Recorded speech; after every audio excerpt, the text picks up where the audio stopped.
একদিনের ছুটিতে আমরা বেরিয়ে পড়েছিলাম টাকি, পূর্বপল্লী, উত্তর 24 পরগনা। একদম ইছামতি নদীর তীরেই ইছামতি কটেজ, ওটা নিলাম।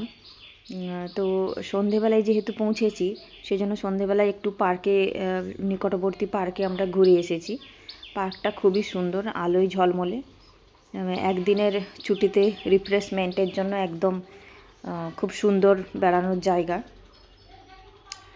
বিভিন্ন সাইট সিন ছিল, আমরা পরদিন গেছি। তো সাইট সিনের সঙ্গে সঙ্গে সর্ষে ক্ষেত একদম বিঘার পর বিঘা রয়েছে।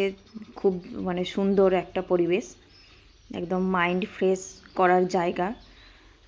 একদিনের ছুটিতে একদম কোলাহল মুক্ত ফ্রেশ এয়ার পাওয়ার জন্য একদম আপনারা আসতে পারেন। আর একদম ইছামতি নদীর তীরেই যেহেতু, সেই জন্য নদীর সৌন্দর্য প্লাস প্রাকৃতিক সৌন্দর্য দুটো মিলে খুব সুন্দর। তারপরে আমরা সকালে চলে গেছিলাম মিনি সুন্দরবন, যেখানে হচ্ছে একদম ইছামতি নদীর ওপারেই বাংলাদেশ এবং এপারে হচ্ছে আমাদের ভারত। তো সেই জন্য একদম যারা প্রকৃতিপ্রেমী তাদের জন্য একদম ঠিকঠাক একটা জায়গা আমার মনে হয়। একদম স্বল্প খরচে আপনারা একদিনের ঘুরে আসতে পারেন এই জায়গাটা। তো এখানে আমরা কিছু ফটোস ভিডিওস নিয়েছিলাম। তারপরে এইখানে তো সুন্দরী গাছ, গরান, গেওয়া, উপরে হচ্ছে উঠে বিভিন্ন ছবি নেওয়ার জায়গা উপরে রয়েছে। তো আমি একটু নেচেও নিয়েছিলাম, যেহেতু ফাঁকা জায়গা পেয়েছিলাম। আর গাছের ছবি তুলতেও ভুলিনি। খুব সুন্দর গাছ, রাস্তাও রয়েছে একদম যাওয়ার জন্য। দেখলাম পুরো ফাঁকাই ছিল, যেহেতু একদম সকাল সকাল বেরিয়ে পড়েছিলাম, সেই জন্য খুবই ফাঁকা ছিল। তো গাছ ধরে একটু ছবিও তুলে নিয়েছি আমি। আর আমার সাথে যে গেছিলো, সে যেহেতু একদমই নতুন এই জায়গাতে, তো ও আমার ভিডিওটি তুলতে তুলতে গেছে। আর নদীর সৌন্দর্য খুবই সুন্দর। এটা হচ্ছে মিনি সুন্দরবনের এন্ট্রি পয়েন্ট, সেই জন্য জঙ্গলে যেতে বারণ করা রয়েছে এখানে। আর যেহেতু এটা চেকপোস্ট পেরিয়ে যেতে হয়, সেই জন্য আধার কার্ড বা যে কোনো একটা আইডি কার্ড নিয়ে যেতে হবে। তো এই যাওয়ার জায়গাটা খুবই সুন্দর ছিল।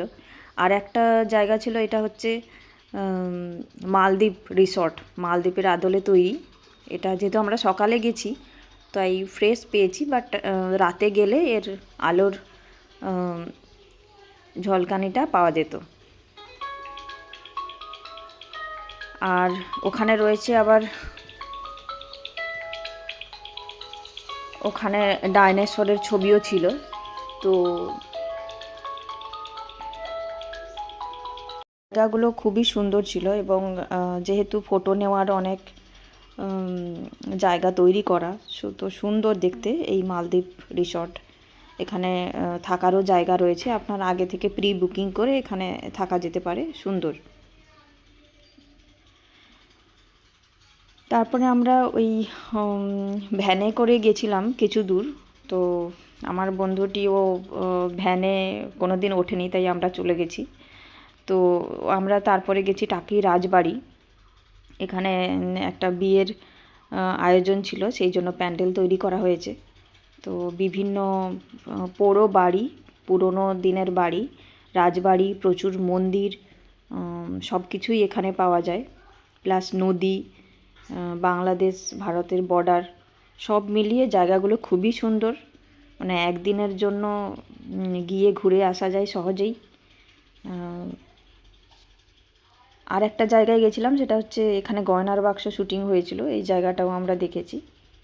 প্রচুর পুরনো দিনের বাড়ি এখানে রয়েছে, দেখলে ভালো লাগবে। একটা ঐতিহাসিক জায়গা। আর এখানে আমরা ফটো তুলেছি। তো ওভারঅল খুব ভালো লেগেছে। একদিনের জন্য সুন্দরভাবে ঘুরে আসা যায় খুব কম খরচে।